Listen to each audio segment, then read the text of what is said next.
Hello, I'm Amy Zabi with the Jerusalem Connection Red Alert Report for June 19th, The Power of the Purse.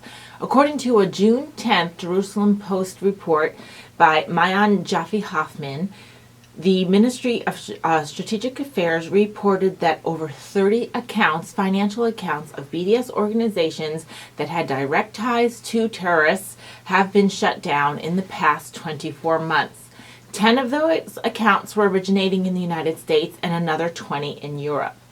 This was developed by a task force that was a partnership between the Ministry of Strategic Affairs and several pro-Israel groups in America and in Europe.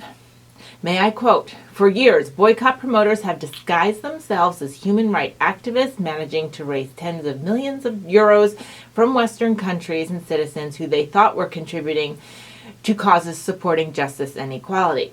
This according to the Ministry of Strategic Affairs, Gilad Erdan.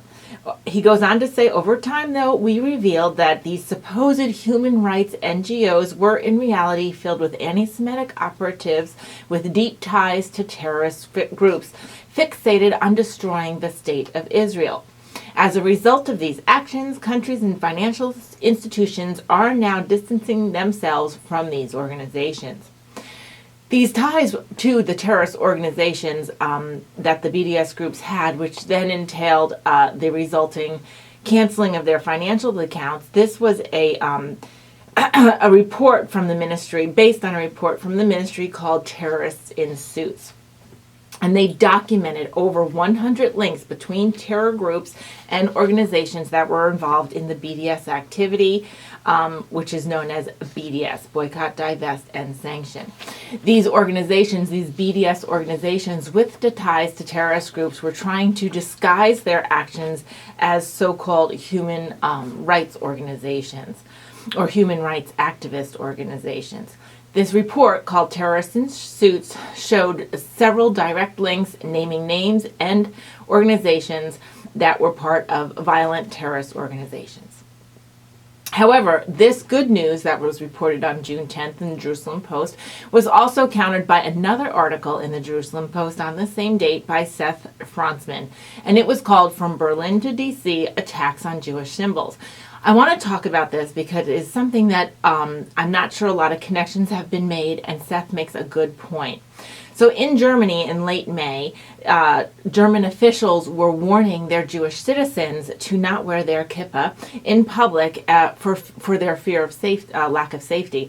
That is, that these folks who wore it would be somehow attacked.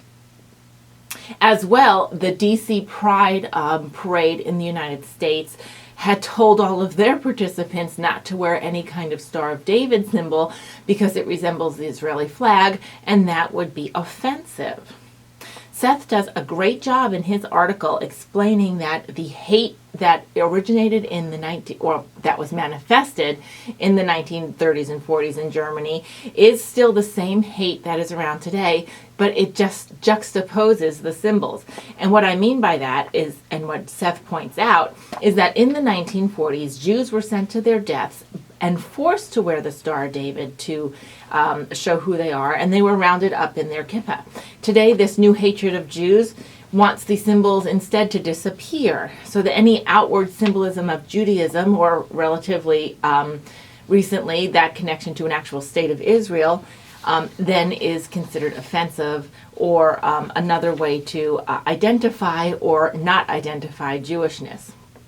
Now, the interesting thing about the DC Pride Parade in banning any kind of Star of David as part of the symbolism throughout the parade, which has rainbows and other kinds of symbols for the LGBTQ community, they didn't want the Star of David around because it was representing some sort of nationalism, as opposed to a religious only sort of connection. But keep in mind that just last week, Iran publicly noted that they are going to continue their policy of executing homosexuals. Now, Israel happens to be the only nation in the Middle East that a member of the LGBTQ community can safely exist, live their lives, and express themselves. But somehow that symbolism wasn't allowed at the parade. So this is kind of an odd odd thing, and I'm not sure that the organizers of the Pride Parade know anything about the reality of what's going on with Israel. So, how can it be that the Star of David, which the Jews were forced to wear at one point, is now banned? Did you know that a third of the world's flags actually contain some sort of religious symbol? 31 countries in Europe have a cross, 21 states have Islamic symbols, and 13 of those are the crescent. But there's no ban on any of these flags or any of these symbols anywhere. You know, after 9/11 in New York and Washington, D.C., nobody complained that they didn't want to see a crescent or a moon or somebody in a headscarf. It just didn't occur to anybody. It didn't necessarily address that symbol with some sort of offendedness that could be interpreted. But only the Star of David seems to elicit offense. So again, this is clearly anti-Semitic, because when you talk about the definition of anti-Semitism, it is applying one set of standards to Israel or the Jewish people that is not then applied to any other group on the face of the earth. And let's look again about why someone should be discouraged to wear their kippah, because it might endanger them. Why is it unsafe? Why do we even have to ask that question? Why is that even a reasonable thing to say to someone? If a woman was to wear an Islamic headscarf, nobody would complain and no one would say she's unsafe, because she's not. To those who harass her, that would be the problem, the harassers, not the person who chose to wear that expression. To be fair, I have been to many places in the world where I was told if I did not cover my head, shoulders, knees, and toes, that I would be offending someone, and that I might even be in danger. But I complied, and I was safe. It's just all very interesting to think about one set of rules for one people and one set of rules for everybody else. We're going to talk more again about this next week. Shavua Tov. Have a great week.